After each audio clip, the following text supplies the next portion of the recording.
అందరికీ నమస్కారం. సత్యం అంటే ఏంటి? ఈ ప్రశ్న మనలో చాలామందికి ఎప్పుడో ఒకప్పుడు వచ్చుంటుంది కదా.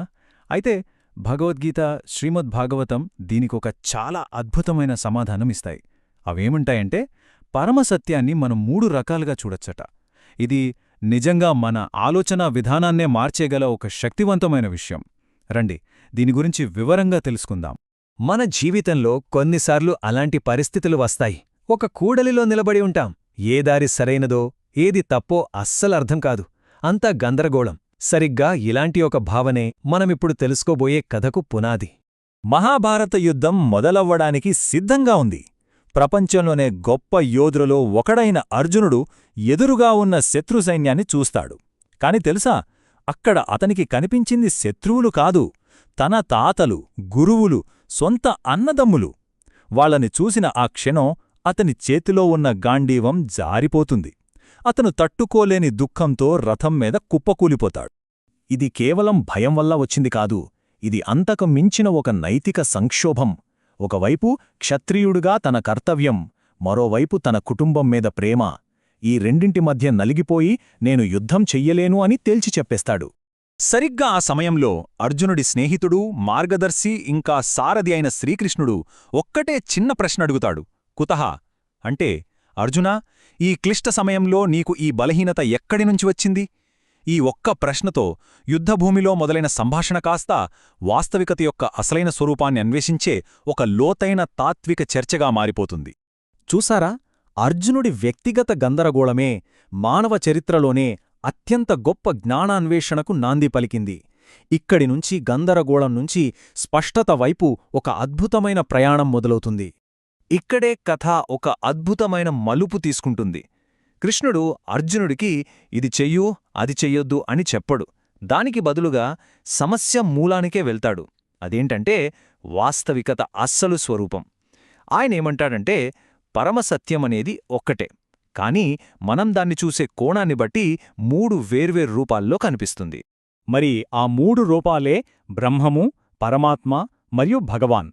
ఇవి కేవలం పేర్లు కాదు, పరమసత్యాన్ని అర్థం చేసుకోవడంలో మనమెక్కే 3 మెట్లు లాంటివన్నమాట. ఒక్కో మెట్టులో సత్యం ఒక్కోలా కనిపిస్తూ ఉంటుంది. సరే, ఈ మూడింటిని తేలిగ్గా ఎలా అర్థం చేసుకోవచ్చో చూద్దాం. ముందుగా బ్రహ్మము. బ్రహ్మము అంటే ఈ విశ్వమంతా నిండిపోయున్న ఒక కాంతి అనుకోండి. దానికి ప్రత్యేకంగా ఒక రూపం అంటూ ఏమీ ఉండదు. తర్వాత వస్తుంది పరమాత్మ. పరమాత్మ అంటే ఆ కాంతిలోంచి ఒక చిన్న కిరణంలా వచ్చి మనందరిలో అంటే ప్రతి జీవి గుండెలోనూ నివసించే శక్తి అన్మాట. ఇక ఆఖరుగా భగవాన్. భగవాన్ అంటే ఆ కాంతికి, ఆ కిరణాలకి, అన్నింటికీ మూలమైన ఆ సూర్యుడు, ఒక సంపూర్ణమైన వ్యక్తి. ఈ ఆలోచనకు ఆధారం శ్రీమద్భాగవతంలోని ఈ శ్లోకం. ఇది చాలా స్పష్టంగా చెబుతోంది, సత్యం ఒక్కటే, కాని దాన్ని తెలుసుకున్నవారి అనుభూతిని బట్టి దానికి బ్రహ్మము, పరమాత్మ లేదా భగవాన్ అని పిలుస్తారు. అంటే దీని అర్థమేంటంటే, ఈ 3 వేరువేరు దేవుళ్ళు కాదు, ఒకే సత్యం యొక్క 3 ముఖాలు. ఈ బ్రహ్మము, పరమాత్మ, భగవాన్ అనేవి కొంచెం సంక్లిష్టంగా అనిపించవచ్చు కదా. అందుకే శాస్త్రాలు దీన్ని సులభంగా అర్థం చేసుకోవడానికి ఒక అద్భుతమైన ఉదాహరణ ఇస్తాయి. అదే సూర్యుడు. అవును, ఇంతటి లోతైన తత్వాన్ని కేవలం సూర్యుడి ఉదాహరణతో ఎలా అర్థం చేసుకోగలమో ఇప్పుడు చూద్దాం. మనం సూర్యుడిని 3 విధాలుగా అనుభూతి చెందవచ్చు. మొదటిది మన చుట్టూ ఉండే సూర్యరశ్మి. ఇది అంతటా వ్యాపించి ఉంటుంది, కాని దానికొక నిర్దిష్ట రూపం లేదు. ఇది బ్రహ్మానుభవం లాంటిది. రెండవది ఆకాశంలో కనిపించే సూర్యగోళం, అంటే సూర్యబింబం. ఆ కిరణాలన్నిటికీ అదే కదా మూలం. ఇది పరమాత్మ సాక్షాత్కారం లాంటిది. ఇక మూడవది అత్యంత సంపూర్ణమైన అనుభవం. అదేంటంటే ఏకంగా సూర్యగ్రహంలోకి ప్రవేశించి దాని శక్తిని, స్వభావాన్ని పూర్తిగా తెలుసుకోవడం. ఇదే భగవత్ సాక్షాత్కారం. అంటే ఈ ఉపమానం నుండి మనం గ్రహించాల్సిందేమిటంటే, సూర్యరశ్మి, సూర్యబింబం ఇవి వేరువేరు కావు. ఇవి ఒకే సూర్యగ్రహం యొక్క విభిన్న రూపాలు. సరిగ్గా అదేవిధంగా బ్రహ్మము మరియు పరమాత్మ అనేవి భగవానుడి యొక్క అంశాలు. భగవానుడే సర్వానికి మూలమన్నమాట. ఇక మనం ఈ జ్ఞాన ప్రయాణంలో చివరి మెట్టుకు అంటే అత్యున్నత స్థాయికి చేరుకున్నాం.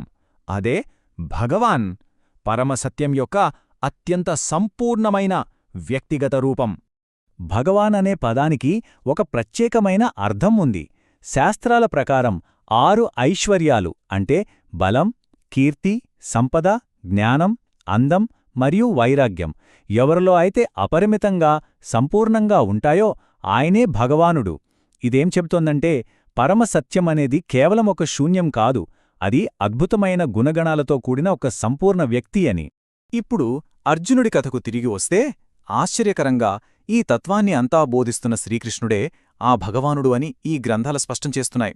సర్వానికి మూలం ఆయనే అని చెబుతున్నాయి. కాబట్టి ఒక్క మాటలో చెప్పాలంటే బ్రహ్మము, పరమాత్మ ఇవి రెండూ పరమసత్యం యొక్క పాక్షిక దర్శనాలు, కొన్ని కోణాలు మాత్రమే. భగవాననేదే సంపూర్ణ దర్శనం.